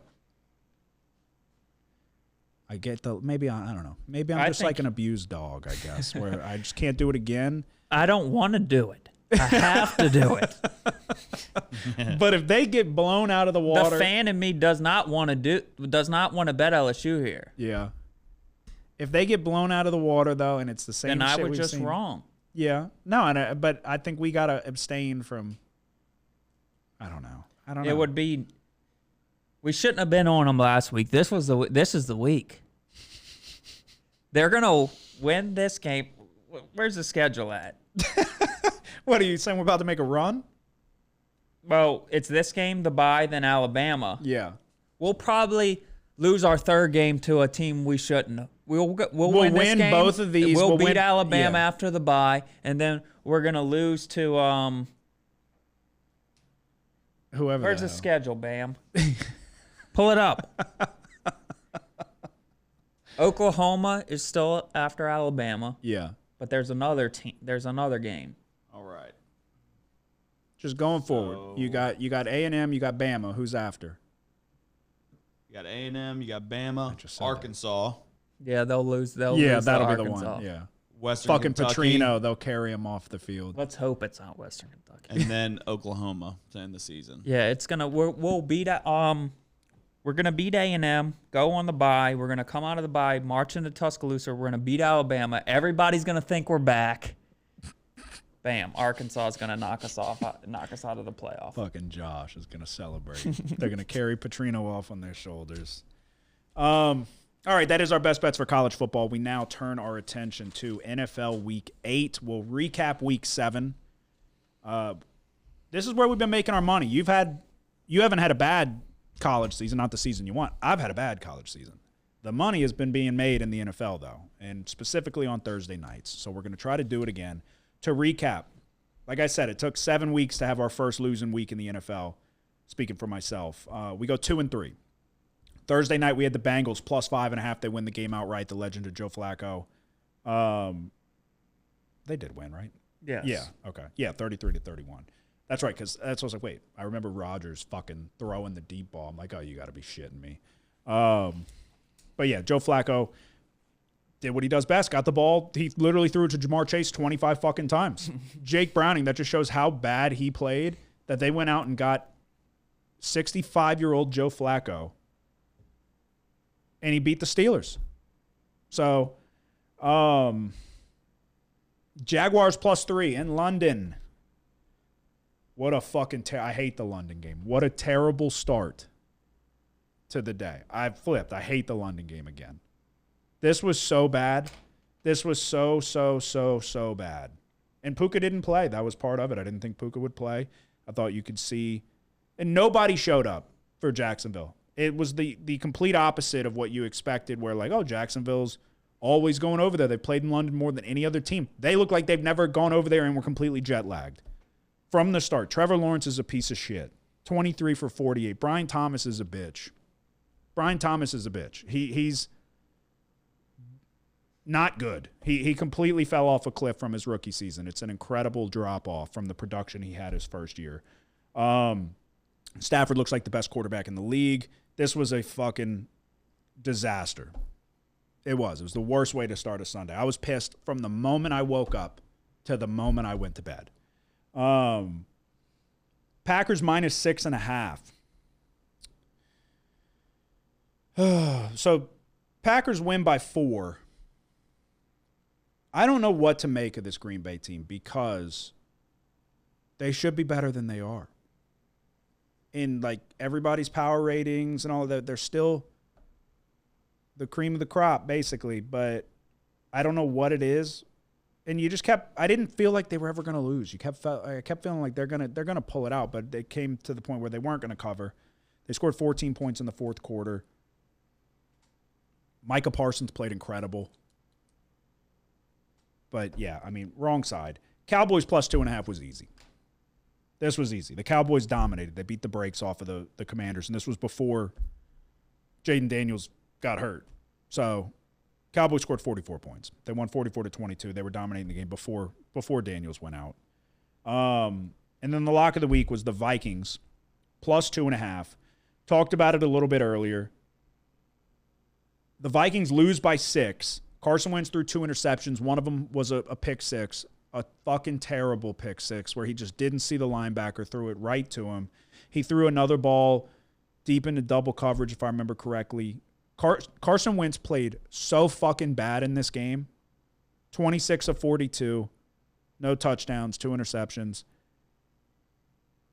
And they still should have covered this game. Hawkinson had a ball in his hands. When you look at it, it looked a little funky. As soon as I saw it, I was like, oh shit. I was like, I got to see the replay. The ball does move a little bit, but when you look at it, his hand is under the ball. And then it moves, but it never touches the ground. You called it a touchdown on the field. Hawkinson said the referees on the field told him it's going to stand. Head referee gets a call from New York. They overturn it, take the points off the board. Minnesota settles for a field goal because it was a 2-possession game. Really unfortunate. Really unfortunate. They should have covered this game. Outside of a couple explosives, I didn't think Philly's offense was impressive at all. They still can't run the ball. They had a 37-yard touchdown on a 3rd and long to start the game. And then I think going into halftime, that was the only catch A.J. Brown had. And then Devontae Smith beat it was number 2. The corner played like absolute dog shit. He was the worst player on the fucking field for Minnesota's defense, who has fallen off a cliff. But on 3rd down, they were 3 of 10, the Eagles. They weren't moving the ball all that well. Minnesota outgained them. Outside of the explosives and then Carson Wentz with the fucking pick 6 and the other interception, I felt like the Vikings were the right side, and I felt like Hawkinson. I felt like that was a catch. So it was a tough pill to swallow. But we lose the lock of the week with the Vikings plus 2.5. Brings me to 2-3 on the week. Still a very profitable 24-17, 4-3 in my locks of the week. But like I said, first losing week, we got to bounce back in a big way. You had 4 plays. You went 2-2. Any major takeaways? Broncos were my lock. Dark gets away with a lot of shit that he's not going to be able to keep getting away with. I do agree with that. You texted, though, and you said you think like his luck's going to run out. And I get what you're saying, but I was looking at it the opposite way, where I feel like the Broncos' luck is going to run out. I think the Broncos are overrated. Yeah, I don't know. They scored 33 points in the 4th quarter to win by fucking like a point. Yeah, but it should have never came down to it. I just wasn't impressed with the defense at all. I texted you. No, I wasn't either, but there was a lot of plays that Dart made that were like, okay, if he thinks that that's the way going forward, there's going to be a lot of turnovers in Dart's future. Yeah, and I do agree with that. But and then there was one that tipped. It was a 3rd and 17, and they were trying to get a little bit closer for a field goal range. Threw a slant. It got tipped, and it was caught. I think it ended up being a touchdown for the Giants. Yeah. I was kind of looking at him like, I felt like his luck did run out because that interception he threw, they shouldn't have lost this game. They fucking melted away down the stretch. That pick 6, or I think it was a pick 6, he took it to the house, or at least he got it. He didn't score. Okay, well, he got it in their side of the field and in scoring position, I guess. But that interception right there was fucking terrible. Like, they should have been milking the clock, running the clock out. Yeah, they were trying, and then they got to 3rd down, and they tried to throw it, and it was an interception. Yeah, but, I mean, it's a 10-point game at that point with 5 minutes to go. I'd still run it and run the clock. I don't know. Well, he was playing so great. He's not playing that great, though. No, I agree. Yeah, I don't think he's that good. He's getting away with things that I'm telling you. It's going to come back to bite him. But, yeah, I had the Broncos in a teaser, +2. And then they come all the way back. Fucking that final drive for the Giants where they ended up taking the lead again by 2. Because then the guy misses the extra point and fucking squanders our chance for overtime. Yeah. That was the luckiest shit ever. The fucking officiating on that drive was complete horse shit. Sean Payton ended up getting a football equivalent of a technical foul. Yeah. Whatever you want to call it. Yeah. Unsportsmanlike conduct. But that was annoying because there was 2 plays on that drive where it should have been intercepted and they're running into each other like jackasses. But yeah, I think the offense for the Broncos is a little bit something to worry about. I don't think Bo Nix is that good. No, but then he delivers 2 fucking plays with 30 seconds left. No, he's talented. Out of nowhere. He's talented, but it's just not – it just seems difficult, and it's not efficient this year. Where, like, he can still – on any given play, he can scramble and extend and make a great play, but his ability to consistently move the chains and operate the offense doesn't look very good. So, go ahead, sorry. Yeah, I mean, that's it. I had the Cowboys too, and then the Jets, jackass. The Jets suck. I mean, you're crazy. I get it. It was only 13-6. The fucking Panthers suck too. Jets are at home. Yeah. Can't even score a fucking touchdown for Well, they're like thinking about benching Fields. They went to Tyrod. Tyrod went 10 for 22, 126 yards and 2 picks. Like, they're the fucking worst. He's better than Fields. I understand, but better than Fields is almost 50%. And then the owner's 50%. He's like, you can't blame the coach. He said, I don't care what coach it is. You got a quarterback like that. Yeah. No, I know. Dude, that's Allen. Woody Allen. He's a fucking idiot. He's the worst owner in football. He's so dumb, dude. This is why they've been this bad for this long. But Aaron Glenn, yeah, it's the worst offense I've ever seen. It really is. So 2-2 for you, 17-11, 4-3 in your locks of the week. Bam, how did your week go? I went 1-2. Thursday had the under in the Pittsburgh-Cincinnati game. The battle of the Unks, man. They know how to turn it on when they need to. Bam, keep your fucking jive out of here, okay? Don't say Unks. You just say it was the battle of the Unks. The battle of the Unks? Bam, this isn't a well, anyway, the over hit by a mile. Then I had Bucks plus 5.5 versus Detroit. That didn't happen. And then for the lock of the week, I had Dallas plus 2.5 against Washington. It's a good pick. Beat the brakes off them. So that puts me at 14-11, 4-3 in my locks of the week. Alrighty.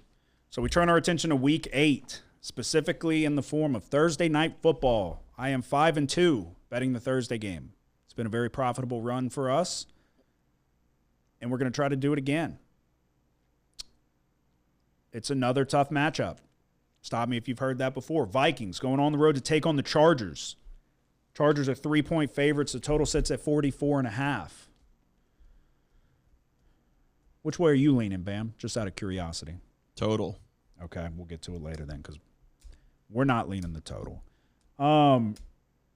Remember when the Vikings looked like – remember when the Chargers looked like one of the best teams in football? First 3 weeks, opening game, dominate the Chiefs in Brazil. That was fun. The Chargers have quietly fallen off of a cliff. If not for Miami, they would lose 4 games in a row. Miami's a dumpster fire, so they handed them a win, a close 2-point win. Since then, the Chargers have lost on the road to the Giants. Jackson Dart. They lost to the Commanders, possibly with Mariota. I don't remember specifically, but on the road 2-point win against Miami. And then you've got the Colts. Just marched into L.A. and dominated them. So the Chargers are in a free fall, still 4-3, 2-2 at home. They got to do something fast, and we're going to hope that it's this Thursday because we are going to lay 3 points with the Chargers at home. When I tell you Carson Wentz played fucking terrible against the Philadelphia Eagles, he played fucking terrible. It was an extremely poor performance. Justin Herbert is still a very good quarterback, although it is a worry how bad they are in the red zone. Their inability to run the ball makes them extremely one-dimensional. They can move the ball, but once they get to the red zone, they're bottom of the barrel in the league. I think they're literally 31st in red zone offense, or at least scoring touchdowns in the red zone. Joe Alt is questionable. He practiced in some capacity last week. I'm going to hope that Joe Alt comes back. I think that'll be a huge upgrade for a Chargers offensive line that's been decimated by injuries. There's just no way I'm backing a Carson Wentz-led team over a Justin Herbert-led team. And this is a situation where you're at home for the second game in a row.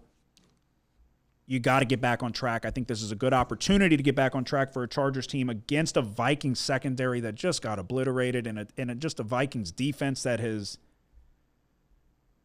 not looked great the last few weeks. So, yeah, we're going to lay 3 points with the Chargers. It's – what are your thoughts?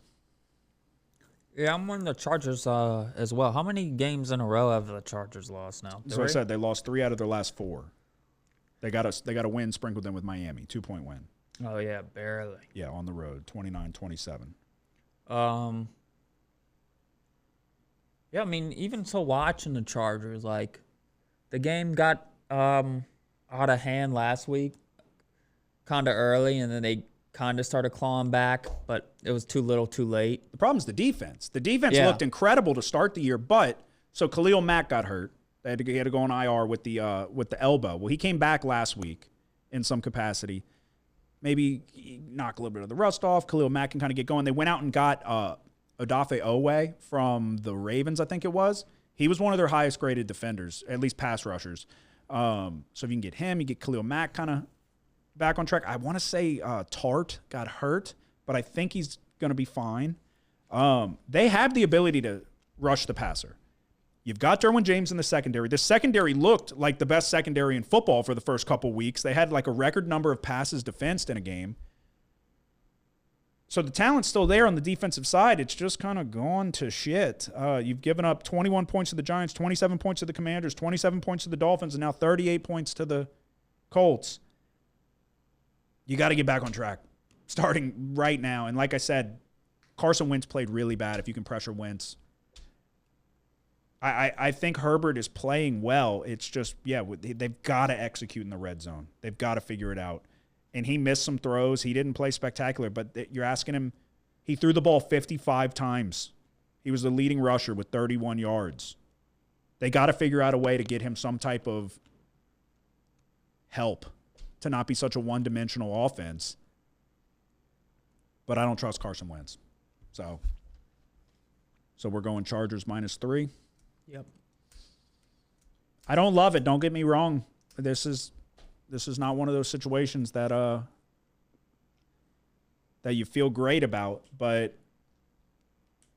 that's an Eagles offense that didn't look good in my opinion last week against the Vikings. They hit some explosives, but that's a team that's been struggling. So I don't think that the Vikings defense is playing great. I would like for them to not get Van Ginkel back, because if they get him back, that would be a big boost for them. But if you can get Joe Alt back, Joe Alt's their highest graded offensive lineman. He's one of the best offensive linemen in the league. If you get him back, that's an immediate boost to the offense, a big-time boost. So we're going to lay it with the Chargers, 5-2, betting the Thursday night game. We're going to try to go 6-2. Bam, which way are you going? I'm taking the over, 44.5. Okay. I will say, I texted you. I said I lean under, but I'm kind of gun-shy with the totals because everything's going fucking over, it feels, in the primetime games. There's goddamn 60-something points scored last week. Alrighty, there you go. That is our bets for Thursday. How many total do y'all have before your locks? Or how many total do you have? One more, I think. Oh, really? You have 3 total? You back to your 3? Yeah, I hate this week. Yeah, it is a funky week. Bam, how many total do you have? See, I'm the opposite. I got 6 total. That's crazy, but okay. You have 6? Bam, that's crazy, but whatever. Maybe I'll go with 4. Yeah. Ben, we talked about this. You should be like a 3 in the pocket with 3 plays every week. But, okay, 5. Give us 3 in a row real quick. Eagles -7 versus the Giants. Falcons -7 versus the Dolphins. 49ers +1.5 versus the Texans. Okay, I am on the Eagles as well. I don't love it because the Eagles kind of suck. But you talked about it. The luck for Dart is going to come crashing down with the balls that he's putting in harm's way. Eventually, the Eagles, eventually somebody's going to start coming down with them. And you saw it there at the end against Denver. After what just happened on Thursday when the Giants beat the Eagles and they looked like shit, Jalen Carter is probably going to be back healthy. Quinyon Mitchell played last week. That was part of the reason I was on the Vikings. I expected Quinyon Mitchell to not play, but he did. So that was big for them. I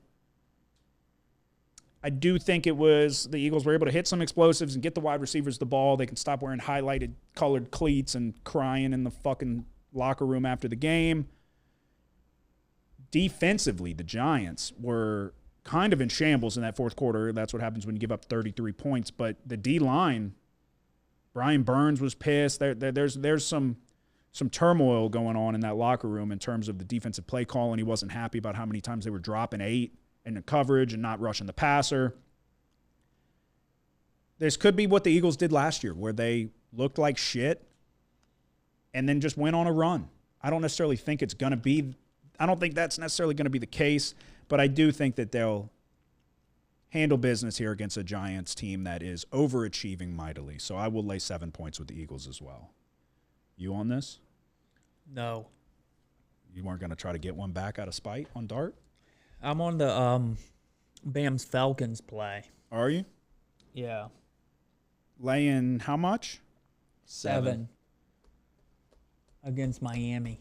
Okay. Why you like it? I mean, I get why you like it. Look, McDaniel's a weasel. The Dolphins suck. McDaniel's in the press conference going, we're going to not throw 10 picks this week. He said that verbatim. So he's saying Tua sucks. I do think McDaniel can coach offense. And you can see it in the form of they're one of the best red zone offenses in the league. Problem is they just can't get there because Tua keeps throwing picks. Mm-hmm. One thing I did have written down, I hadn't gone with it yet, but I was considering an over for that reason. Over 44.5. I do think it's a bounce back spot for Atlanta. Tough road game. You got to go to San Francisco, a well-coached team, all of that. We know who the Niners are. Tough spot for the Falcons across the country. And yeah, Miami has a top 10 red zone offense. If Tua could stop throwing picks, they could score points. But both teams struggle on third down. Miami has an okay red zone defense as well, for what that's worth. But I want no business with the Dolphins. I think that's a sinking ship. McDaniel knows he's going to get fired. Tua's career's pretty much done. He'll be a backup here soon. But yeah, I mean, do you have any more on it? No. We've been banging the drum for the Falcons for a while, so we definitely think the Falcons are good. Yeah, I just wonder if it's kind of happened a couple weeks ago with Miami, and then they seem like they might have bounced back a little bit, but kind of feels like it's just going to all fall apart. Yeah. Sooner. Yeah. Okay. Let's see. I'm going to try to get an updated number just to make sure. All right, fuck it. I'm going to do it. This could be it could be square, but we'll find out. I'm going to lay 7.5 points with the Buffalo Bills, going on the road to take on the Panthers. Bills off a bye, off 2 bad losses. The Panthers are apparently going with Andy Dalton because Bryce Young sprained his ankle or something. Look, the Andy Dalton experiment's fun and all of that. This guy's no Joe Flacco, okay? I don't think it's going to go well. I think you're getting a Bills team that's rested off a bye, got to go work out some kinks after 2 bad losses on the road against Atlanta and then against New England. I think the Bills come out and lay a big number here. I think they're still one of the better teams, if not. They're still a top 5 team in the NFL for sure. They haven't looked at the last couple weeks. This Panthers team is still not very good. I don't care that they beat Dallas and scored 30. Anybody could. We could round up a couple people in the neighborhood and go fucking put a couple points up on the board against the Dallas defense. So you played Miami in a 3-point game. You just played the Jets 13-6. I think the Bills come out and lay a big number here. I'm laying 7.5. You got any thoughts on that? I would lean Bills. I'm done with the Andy Dalton experiment. I don't think it's. I thought Bryce Young was playing pretty well, to be honest with you, believe it or not. But yeah, I don't. I think the Bills get back on track here. What is your next one? I think I'm just gonna have my lock. Okay. How many more do you have, Bam? 1 more and then my lock.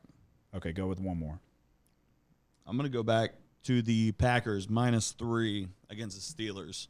Okay. I thought about doing it, but it's the Rodgers reunion with playing Green Bay. What are your thoughts? Are you on this? Well, I guess you wouldn't say anyway. It's your lock if it was. Yeah, look, I've got the futures bet on Green Bay. I want Green Bay to be good. It's like I've been saying, for some reason, something's just off with this Green Bay team. I was very, very close to pulling the trigger. But I'm going to hold off, I guess. This Steelers secondary's dog shit. If there was an opportunity for Green Bay to kind of get on track, now would be it, because and I say get on track, it's like it's weird. They move the ball, they put up a lot of offense. They're just not, and they're good on third down statistically. It's just not it's not showing up on the scoreboard. I'm not really sure. All right. Josh Jacobs is a great player. I think they need to give him the ball more. Yeah, that's the one thing. The one spot kind of Green Bay is compared to last year when Love went down early on, they kind of had to find an identity running the football. And this year, it seems like they struggled just a little bit finding that identity where they're able to lean on the run. Yeah. Yeah, it worries me when Love gets pressured too. It does worry me. Like, are the Steelers going to, like, I don't know. Flacco stayed poised under pressure and was just feeding the ball to Jamar Chase and moving the chains. I'm not as confident that Love will be able to do that. I wouldn't be shocked if Green Bay came out here and beat them by 2 scores, though, and like beat up on them. That wouldn't surprise me. But I guess I'll hold off. I kind of do want to take the Packers, but I'll hold off. Alrighty. I will. God, do I take the Dolphins-Falcons over? I guess not. All right, all I have left is my lock of the week as well. Only 4 plays for me this week. It's a small NFL card. Locks for everybody? Yep. All right, no such thing as a lock in the NFL, but if there was... It's a lock, Kramer. You've had this thing under control for almost 3 years now. But it's a lock. They need that fucking juice. They need that next bet. They need. Come on. Yes! When they win, they go fucking crazy. You're a bad motherfucker. Go in that shower, grab your fucking nuts, and tell the world somebody's sniffing my fucking nutsack today. Cause I ain't got time to fuck around no more. You ready for this? We'll see what your thoughts are after this one. My lock of the week. It's going to be the New Orleans Saints plus 4.5. And I know how that sounds. The turnover luck ran out for Tampa. Mike Evans is out for the rest of the year, broken collarbone. The injury bug, the turnovers are catching up. Baker looked off against a decimated Detroit secondary. Now you're coming into the Superdome, which has no home field advantage anymore against a Saints team that just lost Eric McCoy, the anchor of the offensive line for the rest of the year, and Kendre Miller tore his ACL. And I'm still going to take the Saints plus 4.5. I don't think Tampa's defense is good. I think that there will be opportunities with some of the quick throws and the way Kellen Moore wants to scheme up the offense and get the passing game into a rhythm. I think they will be able to do that against this Tampa defense. And I'm not worried about the turnovers for some reason. Maybe I'm crazy. But I don't think that Tampa's going to come in and cover 4.5. So the Saints plus 4.5 will be my lock of the week. Okay, I'm going. We're going to go to one of Bam's games.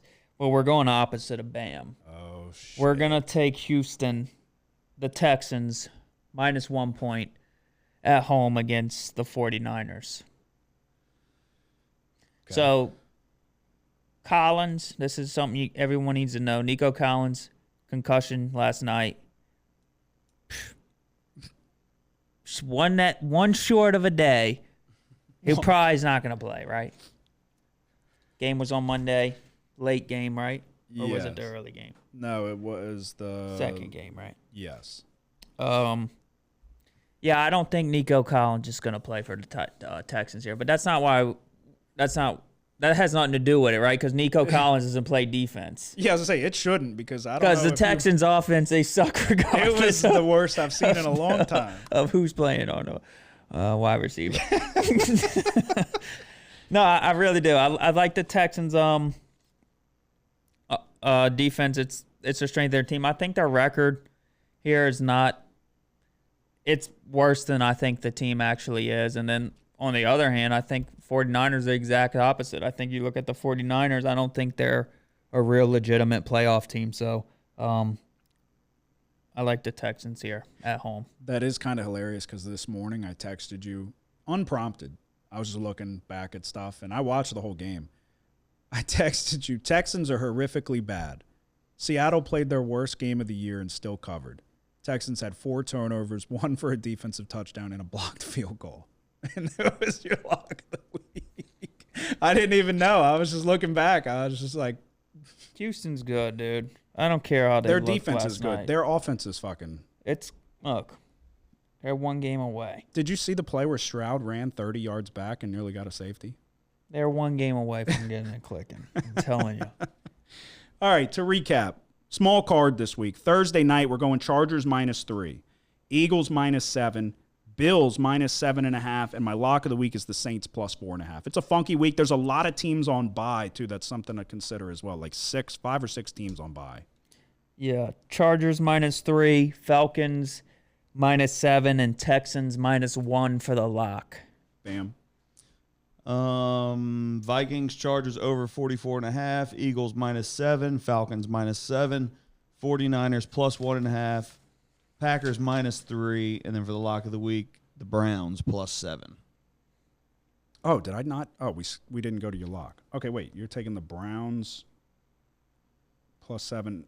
I didn't even realize we jumped that. I thought we did all the locks. So your lock of the week is Browns +7 against the Patriots. Yep. Okay. That's because Bam distracted us with some bull crap. Yeah, you complaining that I fucking told you don't take 3.5 when a 3 popped up 20 minutes later. That is insane. That is our best bets of the week for NFL Week 8 and college football Week 9. We're very close to 1,000 subscribers, so if you want to help us get there, hit the subscribe button. If you're listening on Spotify or Apple Podcasts, you can help us by just going to the YouTube page, hit the subscribe button. It goes a long way. We really appreciate it. Episode 238 is in the books. Do you have anything to say before we go? Nope. Bam. Nope. Alrighty, y'all have a good one. Who dat? The house always wins. Play long enough, you never change the stakes. The house takes you. Unless, when that perfect hand comes along, you bet big, and then you take the house. I've been practicing this, but a little bit. Did I rush it? Felt like I rushed. That was good. I liked it.